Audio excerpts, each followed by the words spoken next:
je me rends compte que genre, en fait j'ai coupé mes cheveux, bah toute seule du coup ça va parce que là c'est long, là c'est court, enfin bref. J'adore ma vie. Clairement, ça fait 2 ou 3 mois que je me suis pas filmée comme ça, avec un setup là devant et tout. Bref, je sais qu'en soi j'ai pas à m'excuser de pas faire autant de vidéos qu'avant. Et j'en parlerai dans une autre vidéo de pourquoi je fais moins de vidéos, pourquoi je suis moins active sur les réseaux sociaux, même sur Instagram je poste plus spécialement de photos. Il y a des périodes comme ça où on est un peu moins motivé, surtout que j'ai commencé l'année scolaire, il y avait pas mal de trucs à gérer, les papiers, les inscriptions, les projets, les associations. Et là je suis rentrée en 2e année de DUT et clairement on n'a plus le temps d'avoir une vie à l'extérieur de l'IUT. Enfin bref, je vous en parlerai dans une autre vidéo. Ça faisait longtemps que j'avais pas fait une vidéo drama. En fait c'est un peu le type de vidéo que je préfère faire. Cette semaine il y a eu beaucoup de choses qui se sont passées. On va déjà parler évidemment de la rupture de Kylie et Travis Scott. Je vous parlerai aussi de l'histoire avec Danielle Cohn parce que il y a eu pas mal d'histoires autour d'elle. En gros le drama remonte à plus d'un mois peut-être, mais j'attendais vraiment en fait d'avoir suffisamment d'informations parce que c'est vrai qu'il y avait des informations de partout, on savait pas ce qui était vrai, ce qui était faux. Voilà, là je pense avoir pris un peu de recul sur la situation. Et enfin, je sais que vous en avez marre que j'en parle dans mes vidéos, mais ils font le tour de Twitter à chaque fois, je sais pas comment ils se débrouillent à chaque fois pour faire le buzz en mal. C'est un talent comme un autre. On parlera donc de la Ace Family, un couple de youtubeurs arnaqueurs très forts. Alors, Travis et Kylie. Je sais même pas si c'est la peine que j'explique parce que je pense que vous en avez tous entendu parler, j'ai même vu ça aux informations, dites-vous. Kylie Jenner s'est séparée de Travis Scott. Alors tout a commencé avec une rumeur en disant que les deux s'étaient séparés. La même soirée où est sortie cette rumeur sur TMZ, on a vu des photos de Kylie et de sa pote Stacy qui se rendaient dans un studio où se trouvait comme par hasard son ex Tyga. Donc là évidemment les tabloïds se sont enflammés et donc là tout le monde n'a pas vraiment compris en fait le pourquoi du comment. En plus ils avaient l'air trop bien, en plus le reportage de Travis Scott est sorti il y a pas longtemps, on voyait Kylie, la naissance de Stormi, blablabla, couple parfait, couple goal et tout. Un peu plus tard, je pense que c'était 1 ou 2 jours après, Kylie a rétabli un peu la vérité en disant qu'effectivement ils étaient plus ensemble mais que leur priorité du coup c'était leur amitié et leur fille Stormi, qu'ils avaient la garde alternée du coup donc 50-50. Elle a dit qu'il fallait pas croire toutes les rumeurs, que oui elle était pas retournée avec Tyga, qu'elle s'était rendue dans un studio et puis il se trouve qu'il était là au même moment. Qu'est-ce que je pense de cette situation? Même si j'ai pas vraiment mon mot à dire, j'étais sûre que ça allait arriver. Dans le sens où Kylie a quitté Tyga genre en mars 2017 et 1 mois après elle s'est mise avec Travis Scott, genre en avril 2017. Et en soi, si mes calculs sont bons, Stormi elle est née en février 2018.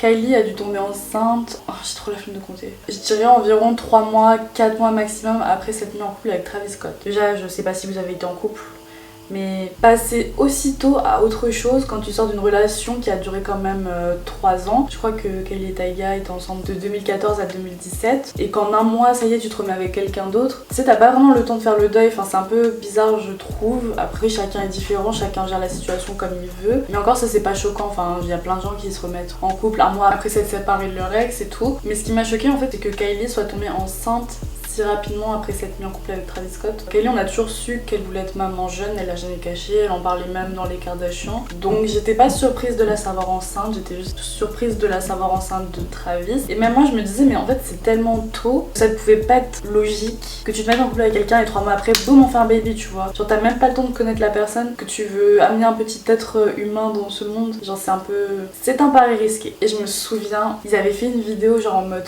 quiz, genre Kylie elle posait des questions à Jacques et j'étais là en mode mais genre ils sont vraiment en couple ou c'est une blague en fait? What are my dog's names? Norman. Okay. Lady. Lady? Lady? Or like something with an L. Enfin c'était tellement malaisant, je sais que j'ai pas à juger et tout mais je vous dis juste ce que je pense. Dès que je regardais des passages de Kylie et Travis ensemble, bah en fait on sentait pas vraiment d'amour entre eux, pas vraiment d'alchimie, pas vraiment de fun, ils rigolaient jamais vraiment. Ils étaient trop beaux ensemble, vraiment c'était un beau couple et tout. Le garçon est mignon, la fille est mignonne. Mais bah ça s'arrêtait là, genre il y avait pas ce truc en fait que je retrouvais par exemple avec Tyga et Kylie. Parce que certes on peut critiquer Tyga, on peut critiquer leur relation, mais il faut quand même admettre que Kylie avait l'air beaucoup plus heureuse. Elle le montrait beaucoup plus que quand elle était avec Travis. Peut-être qu'elle a mûri quand elle est passée avec Travis, en mode elle s'est dit c'est mon couple, ça regarde que moi, j'ai pas à montrer que je suis heureuse sur les réseaux.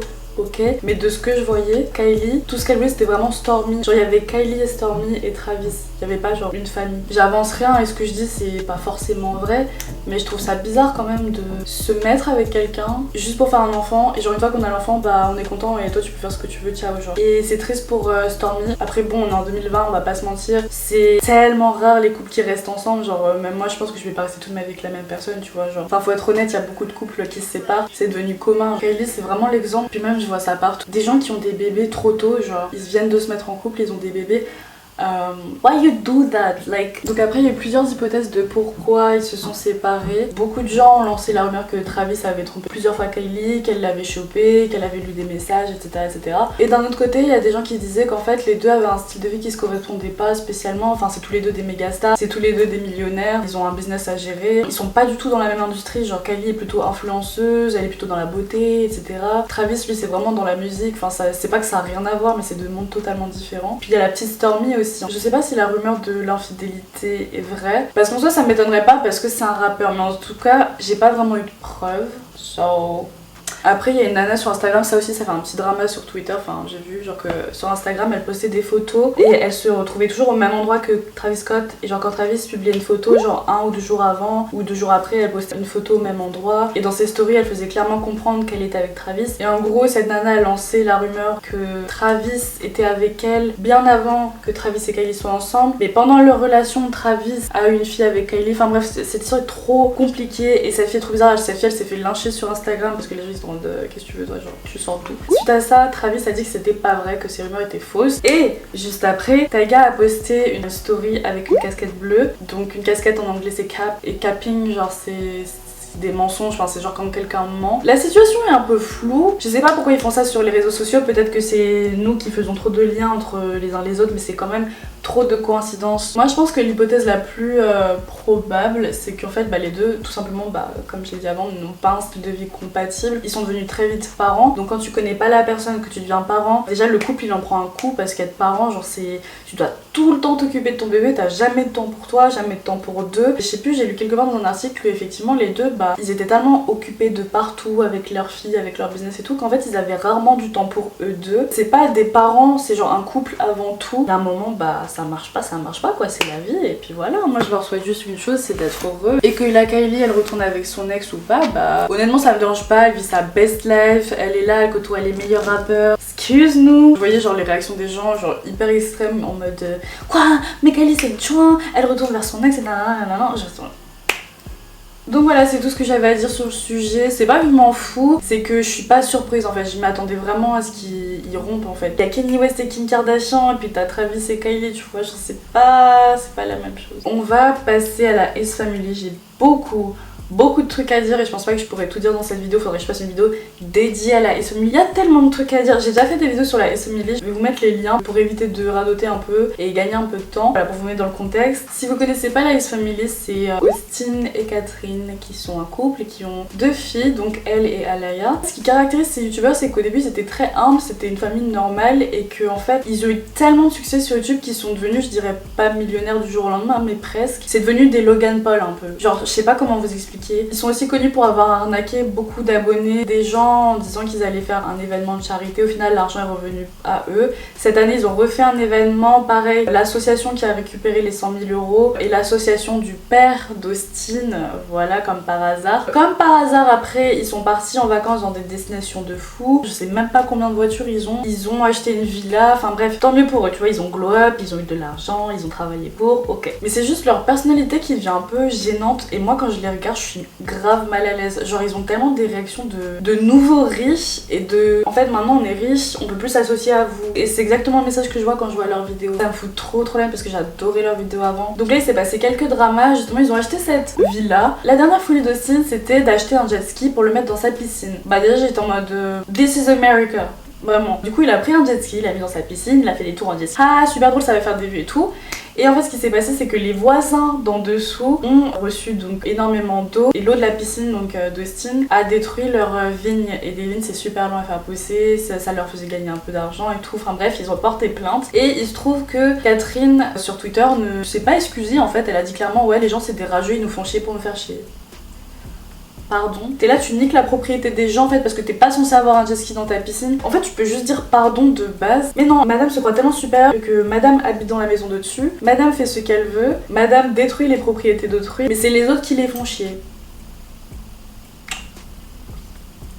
Elle s'est fait incendier, du coup elle a pas le choix que de s'excuser en vidéo en disant mais je pensais pas qu'il allait avoir autant d'eau, je pensais qu'il y avait une gouttière qui allait rattraper les jets d'eau, mais en fait enfin je sais pas, les gouttières elles rattrapent les éclaboussures. T'es pas censé avoir un jet ski dans ta piscine. Je vais même pas parler de l'incident de la sucette parce que ça c'est un truc que je trouve scandaleux et j'en ai pas encore parlé sur YouTube, mais en gros Austin a amené la petite soeur de Catherine dans un store qui s'appelle Dexter et c'est un magasin en gros où vous pouvez acheter un peu n'importe quoi et au fond souvent il y a une partie genre plus de 18 ans, tu peux acheter des trucs un peu coquins, un peu chaud, tu vois. Austin a acheté une sucette en forme de à la petite sœur de Catherine. La vidéo a fuité sur internet, genre Austin l'a clairement snappé, il trouvait ça trop drôle, moi j'ai trouvé ça scandaleux. What'd you say? What are you trying to get to? You love what? Oh god. Show Catherine what you have in your hand. Et la S-Family ne s'est pas exprimée une seule fois sur Twitter, une seule fois sur YouTube en disant ouais c'est pas un bon exemple, c'est pas ce qu'on devrait faire et tout. Nada. Il y a eu un autre drama aussi, c'est d'ailleurs il est hyper récent. Dans leur dernière vidéo, Austin et Catherine ont décidé de faire une journée dans la peau d'un employé au restaurant. Genre en mode pendant une journée ils allaient travailler dans les cuisines d'un restaurant. Donc voilà les snaps qu'ont posté la S-Family. Guys, we are literally working right now at a restaurant. Yes, like, we are. Austin has been making food for the past hour and I've been taking words. Do you understand how cool that is? En fait, sur le coup, j'ai trouvé ça tellement stupide. J'étais là en mode, mais les riches ils se font tellement chier à ce point. Genre, ils sont là en mode, on va se mettre dans la peau de personne normale. Non, c'est trop, c'est de l'abus. Il y a beaucoup de gens qui se sont sentis offensés parce qu'ils étaient en mode, ouais, moi je travaille au McDo, j'en peux plus et tout, mais je fais ça pour payer mes études. Et vous êtes là en mode, haha, c'est trop drôle d'être comme une personne normale qui doit travailler. Je pense pas que ça partait d'une mauvaise intention, mais c'était très maladroit parce qu'encore une fois, eux ils ont la chance d'avoir grandi dans des familles riches. Et bref, ça a fait énormément polémique, on en a énormément entendu parler. La S-Family, clairement, je vous dis, j'en ai marre d'eux. Je sais que sur Instagram, des fois, je suis quelques pages. Enfin, ça me fait plaisir de voir comment les filles grandissent parce que elle et Alaya, je les trouve trop mignonnes. Et en soi, elles ont rien fait, c'est pas parce que leurs parents sont stupides. On doit leur reprocher quelque chose, c'est des enfants, enfin, ils sont trop mignons et tout, ça me fait grave plaisir de les voir. Leur chaîne YouTube, c'est devenu une chaîne pour montrer à quel point ils sont riches, à quel point ils ont réussi. Et je vais même pas parler du frère d'Austin, donc il y a une chaîne YouTube qui s'appelle LNS, donc Landon and Shyla. Ils ont pas mal d'abonnés aussi, ils ont un peu suivi le modèle donc de Catherine et Austin. Pareil, c'est un couple très jeune et qui de base ne voulait pas faire d'enfants parce que forcément ils avaient 21 ans. Mais là, ils commençaient à faire beaucoup moins de vues depuis quelques mois et évidemment, c'est dans la famille, je pense, les idées de Jenny comme ça, ils se sont dit oh, on va faire un bébé pour faire des vues. Et ça, je sais que c'est totalement vrai parce qu'ils ont fait des vidéos en mode on annonce à nos parents qu'on est enceinte, on est pregnant et tout. Et les parents, pareil, ils ont eu la même réaction que nous, là, les abonnés, ils ont fait mais vous faites quoi là en fait? Vous faites ça pour les vues clairement. Donc après évidemment ils ont dénié, ils ont dit non, moi ça vraiment machin. Mais ça se voit très bien que c'est un couple toxique et nocif. Ça tout le monde le dit depuis des années. Ils ont toujours les yeux gonflés quand ils font des vidéos. Ils ont de l'agressivité passive, je sais pas si vous voyez ce que je veux dire. Genre même toi en regardant la vidéo tu sens qu'ils se sont embrouillés avant, qu'ils vont s'embrouiller après, qu'il y a des embrouilles partout tout le temps et tout. Et c'est pas un environnement sain et je pense que déjà pour être prêt à avoir un bébé avec une personne, faut vraiment régler tous les problèmes, faut vraiment pas avoir ce type de relation. C'est très triste d'arriver à un point où tu veux vraiment amener quelqu'un dans ce monde pour faire des vues en fait. Pareil, quand je parle d'agressivité passive, Austin et Catherine, c'est un truc de malade. Comment ils se parlent mal, ça se voit qu'il n'y a pas d'amour. Ils se sont mis en couple et un mois après, Catherine est tombée enceinte d'elle. Ça a été prouvé. Ils sont devenus parents beaucoup trop tôt en fait. Ils se ressemblent pas sur beaucoup de points. Ils s'apprécient pas, ils se supportent pas. Ça se sent dans les vidéos. C'est pas de l'amour, c'est du business en fait. Là, ils ont aucun intérêt à se séparer parce qu'ils font tellement d'argent. Ils ont la maison, ils ont les enfants et tout. Et en fait, ils restent ensemble juste pour ça quoi. Et je trouve ça trop malaisant de regarder leurs vidéos parce que tu vois ils l'assument pas. Forcément ils sont en mode ah c'est la femme de ma vie, nanana. La preuve ils sont toujours pas mariés, ça fait soi-disant 3 ans qu'ils doivent se marier, il y a toujours rien. C'est vraiment très dommage, je suis contente pour eux qu'ils aient gagné autant d'argent parce que c'est vrai que effectivement ils ont quand même charbonne. Ils ont posté énormément de vidéos, énormément de contenu. Je suis juste déçue de ce qu'ils sont devenus. Je suis déçue qu'à leur âge, ils aient encore des réactions de gamins qui soient même pas capables de s'excuser quand ils sont en tort. J'attends plus rien d'eux et je les ai très bien cernés, je sais très bien comment ils sont et c'est pas normal. Et en fait, ça me rassure de voir que je suis vraiment pas la seule à penser ça, qu'il y a énormément de personnes qui le pensent sur YouTube. Il y a des vidéos dédiées à ça. Bref, si ça vous intéresse, vous tapez juste Ace Family, Exposed et vous verrez un peu. J'en parle quand même mieux que moi avec plus de détails. Dernière partie de la vidéo, on va parler de Daniel Cohn. j'en ai parlé il y a pas si longtemps dans une vidéo parce que elle avait dit qu'elle était enceinte alors qu'elle avait 15 ans. Au final, il s'avère que c'était un prank. Mais, retournement de situation, il s'avère que Danielle Cohn n'a pas 15 ans, elle a 13 ans. Je remets les choses dans leur contexte. Voici Danielle Cohn. Voici Danielle Cohn, voici Danielle Cohn, voici Danielle Cohn. 13 ans. Je sais même, j'ai même plus les mots parce que moi aussi ça m'a choqué. Ça choquait déjà les gens de savoir qu'à 15 ans elle faisait des trucs comme ça. Mais en fait ça a encore plus choqué les gens de se dire putain mais en fait elle a que 13 ans et elle fait des bails comme ça. Faut savoir que Danielle Cohn est connue depuis 2 ans, donc elle avait 11 ans à l'époque. Danielle Cohn à 11 ans c'était ça. Je me dis mais à 11 ans. Du coup je me suis intéressée un peu à son cas et en fait j'ai découvert que sa maman était manager de Danielle. On appelle ça une momager. Déjà il y en a en France, mais on voit beaucoup ça aux États-Unis quand vraiment un parent va voir le potentiel dans son enfant, il va tout faire pour le vendre à fond et plutôt que de prendre un manager, c'est le parent qui va devenir manager. Donc ça peut être bien effectivement, mais il y a des cas comme celui-ci où je trouve que c'est scandaleux parce que la maman privilégie en fait l'argent à l'éducation de sa fille, à la sécurité de sa fille. C'est passé un truc de malade, c'est que le père de Danielle sur sa page Facebook officielle a mis un texte en gros et disait que sa fille avait effectivement 13 ans et qu'il était désespéré, il savait plus quoi faire parce qu'en fait le père et la maman de Danielle sont séparés. Ils sont censés avoir la garde alternée mais la mère de Danielle est tout le temps avec Danielle en fait et elles sont un peu toutes les deux contre le papa et le papa n'a rien à dire. Et lui il disait mais j'en peux plus, enfin mon ex-femme fait n'importe quoi avec ma fille qui n'a que 13 ans, elle devrait pas faire ça, ma fille elle est en danger, etc. Il a dit ça parce que Danielle sort avec des gens plus vieux qu'elle. Son dernier ex s'appelait Mikey, tu vois, et il a 17 ans. Donc bon, on peut se dire entre 15 ans et 17 ans c'est pas très grave, mais là sachant qu'elle avait 13 ans, vous imaginez la réaction de son ex qui ne savait pas qu'elle avait 13 ans, il était au bout de sa vie. La maman de l'ex de Danielle a partagé le post du père de Danielle en disant voilà Danielle c'est des mensonges, c'est de la manipulation, elle a manipulé mon fils, machin machin, elle a que 13 ans, c'est n'importe quoi. Petite parenthèse pour vous dire que Danielle avait un ex avec qui elle sortait il y a 2 ans, qui actuellement à 18 ans. À l'époque, il avait 16-17 ans, il sortait avec une gamine de 11 ans. Je sais pas si vous... On vit dans quel monde? Mais je me dis, mais tu te rends compte quand même que la nana elle a 11 ans, genre. Non mais c'est pas... Eh Seigneur, moi je suis fatiguée de tout ça. Danielle s'est emparée des réseaux parce qu'évidemment elle a pas aimé être exposée par son père. Elle a dit moi et ma mère on s'en fout, mon père c'est un alcoolique, c'est un drogué, nanana, il nous a laissé avec ma maman, j'ai aucun conseil à recevoir de lui, c'est un menteur, point. J'ai l'impression que sa mère l'a tellement mal éduquée qu'elle se rend pas compte qu'en fait un parent il doit pas dire oui à tout. Son père se fait du souci pour elle parce qu'elle a que 13 ans et elle est dans le déni. Après j'en veux pas trop à Danielle parce qu'il y a vraiment sa maman qui est derrière. La mère de Danielle a dit à Danielle de poster en gros un CV, genre je sais pas comment on appelle ça, un contrat de travail un peu court pour prouver qu'elle avait 15 ans. Sauf qu'aux États-Unis en fait vous pouvez en commander sur internet des certificats similaires à celui-ci et vous n'êtes même pas obligé de fournir un certificat de naissance, enfin un acte de naissance. Donc en gros votre date de naissance vous la trafiquez comme vous voulez. J'étais là en mode en fait si tu veux prouver ton identité tu mets ta carte d'identité, tu caches ton nom, toutes les infos et tout et tu laisses ton âge en fait. Vous trouvez pas que c'est bizarre en fait de publier genre un document dont tout le monde sait qui est falsifiable? Ce qui est très marrant aussi c'est que des gens ont retrouvé la chaîne YouTube de la mère de Danielle qui a posté des vidéos de ses enfants à l'époque où on voit Danielle. Donc là, je veux dire, il y avait toutes les preuves en fait. On a eu toutes les preuves, on a même eu des actes de naissance, les vrais actes de naissance de Danielle. Toutes les preuves étaient réunies pour dire que Danielle, oui, avait 13 ans. Sa mère, elle a eu le culot de dire non, mais c'est des gens, ils vont faire des fausses chaînes YouTube et tout, ils ont mis des fausses vidéos, nanana.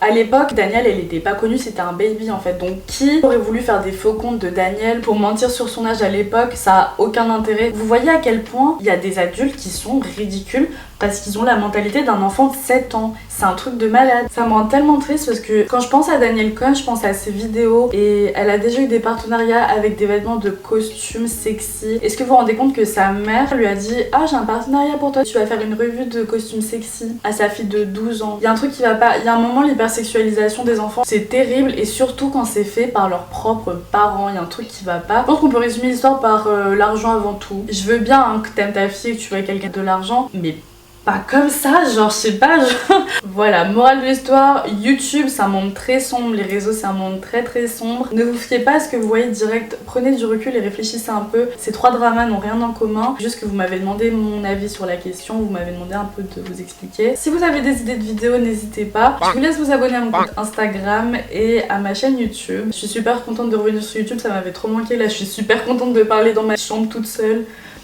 Ouais. Et voilà, j'espère que vous avez aimé cette vidéo, je vous fais de très gros bisous et je vous dis à la prochaine vidéo.